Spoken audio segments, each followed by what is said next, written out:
Before antibiotics existed, Appalachian granny women didn't go to a pharmacy. They went to the yard.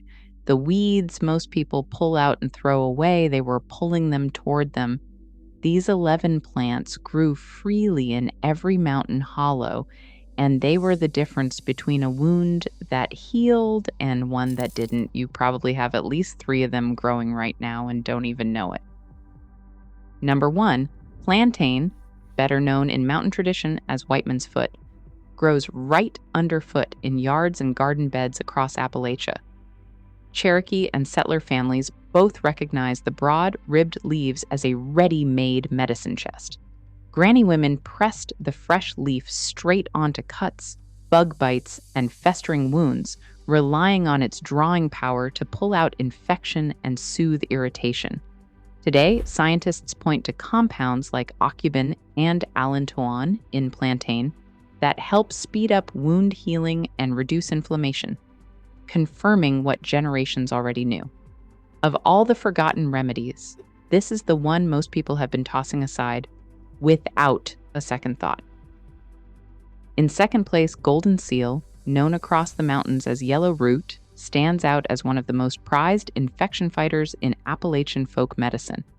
Granny women reached for its bitter yellow rhizome to treat everything from baby thrush and stubborn coughs to trench mouth and festering wounds, often steeping the sliced root in whiskey to make a potent tincture.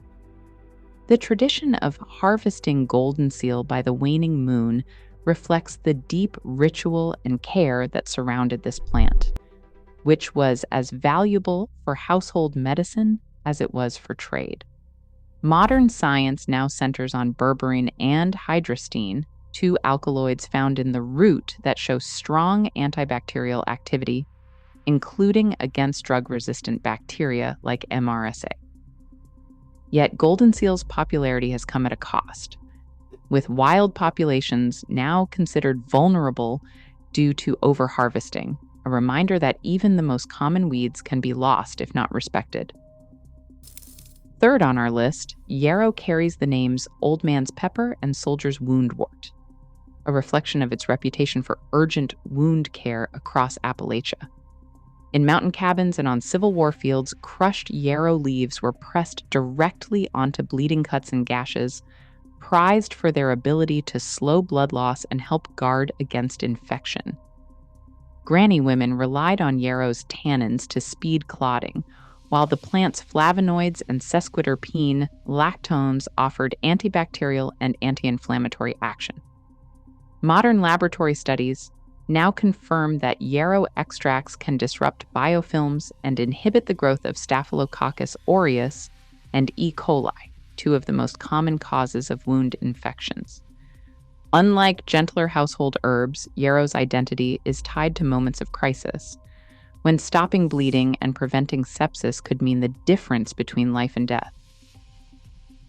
Number 4, elder, often called elderbush or elderberry, was a fixture in Appalachian yards planted close to the home for both protection and medicine. Folk tradition treated the elder as more than a single remedy. Each part of the plant had its own role. Granny women gathered the bark to make poultices for swelling, dried the flowers for fever teas, and simmered the berries into thick syrups for winter illnesses like colds and flu. Oral histories describe elderberry syrup as a staple for fighting off respiratory infections, while flower infusions soothed fevers and skin troubles. Modern research highlights the plant's antiviral and antibacterial compounds, especially anthocyanins and flavonols, which have been shown to inhibit influenza viruses and some bacteria in laboratory settings. Yet, the same tradition that prized elder also warned against eating raw parts, since uncooked berries and bark contain toxic glycosides. Proper preparation was always part of the medicine. Number 5, wild garlic, better known in the mountains as ramps, holds a special place in Appalachian spring. For generations, families gathered ramps as soon as the snow melted, celebrating their arrival with festivals and kitchen rituals. Granny women didn't just treat ramps as a seasoning, They prepared them as a spring tonic, often mixing the pungent shoots with honey or whiskey to help cleanse the body after a long winter. The belief was that ramps would strengthen and renew, not just cure specific illnesses. Science now points to allicin, the same sulfur compound found in garlic, as the source of ramp's broad-spectrum antimicrobial power. Allicin disrupts the enzymes bacteria need to survive, and lab studies show it can inhibit even drug-resistant strains like MRSA. Ramps blur the line between food and medicine, reminding us that some of the region's most powerful remedies were once part of everyday meals. Number 6, spicebush stands out as a remedy that many have never recognized in their own backyards. Known in Cherokee tradition as a fever and chest illness medicine, spicebush bark was steeped into a tea by both Cherokee healers and Appalachian settlers when coughs, chills, or congestion took hold. The plant's aromatic twigs and bark release a distinctive scent, hinting at the potent oils within, myristicin and safrole, which modern science identifies as the likely sources of its antimicrobial and antiviral effects. But these same compounds demand respect. Traditional dosing was always cautious, with a single cup of bark tea considered enough for the day. Today, the safety guidelines echo this restraint, warning that concentrated extracts or frequent use can cross into dangerous territory. Spicebush reminds us that even the most fragrant Appalachian remedies came with their own rules, shaped by generations of careful observation. Number 7. Mullein, often called cowboy toilet paper in Appalachian homes, stands out for its unmistakable, soft, fuzzy leaves. The nickname might raise a smile, but mountain families saw mullein as a staple for easing lung troubles, soothing ear infections, and calming irritated airways. Granny women dried the leaves for makeshift wound dressings or burned them so the smoke could be inhaled by anyone struggling to breathe. Scientific studies now point to mucilage and verbascoside in mullein, compounds that coat and soothe inflamed tissue rather than attack bacteria directly.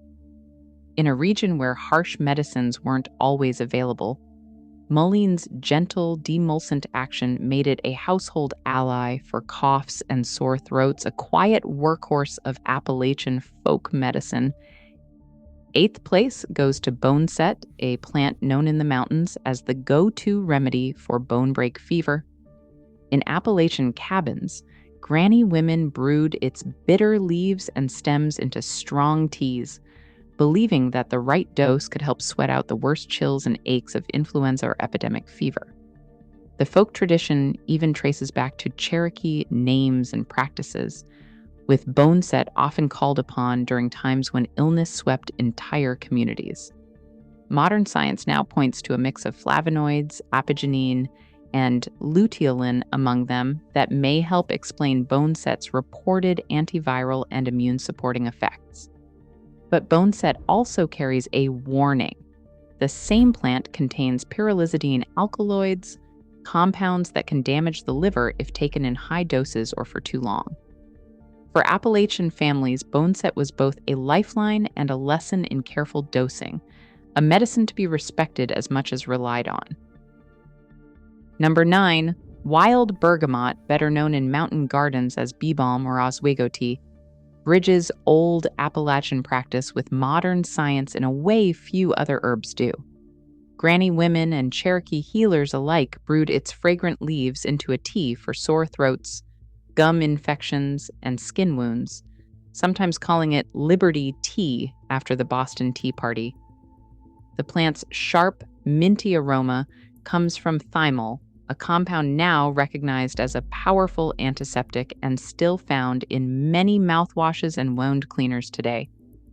Laboratory studies confirm that thymol-rich bee balm oil can disrupt bacterial membranes and inhibit common pathogens like Streptococcus and E. coli at concentrations rivaling standard antiseptics. In a region where store-bought medicine was scarce, wild bergamot's blend of folk wisdom and proven chemistry made it a household staple for fighting infection. Number 10. Black walnut marks a shift in Appalachian home remedies from the gentle to the forceful. Known in the mountains for its green hulls, this tree offered more than just shade or nuts. Granny women carefully gathered the fresh, sticky hulls, always wearing gloves to avoid the deep brown stains, and steeped them in alcohol to create a tincture for treating intestinal worms and the stubborn fungal rash called ringworm. In Appalachian folk medicine, black walnut's reputation rested on its ability to drive out parasites and kill infection where milder plants failed. Modern science now points to juglone, a powerful compound in the hulls, as the source of these effects. Juglone has shown antifungal action against Candida and proven toxic to a range of bacteria and intestinal parasites in laboratory settings. But this is no casual remedy.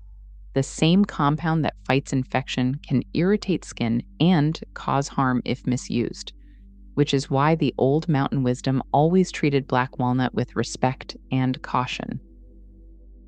And finally, in first place, poke root stands as the most controversial of all Appalachian infection remedies. Known as poke or poke salad, this plant's root was once used by granny women in the smallest possible doses to treat serious infections, sometimes just 3 drops at a time, measured with careful hands and marked bottles. The line between healing and harm was razor thin, and only those with deep experience dared to prepare or administer it. Stories from the 1930s describe its use for diphtheria, but always with the warning that a single mistake could be fatal.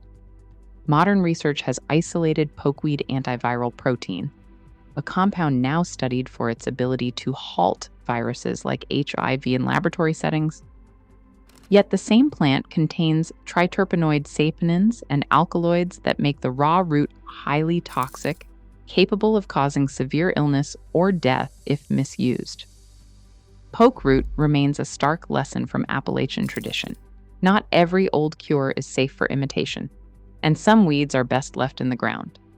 Across all 11 plants, one truth emerges. What we dismiss as weeds were once trusted as medicine, their value rooted in lived experience and now echoed by scientific study. The line between remedy and risk remains precise.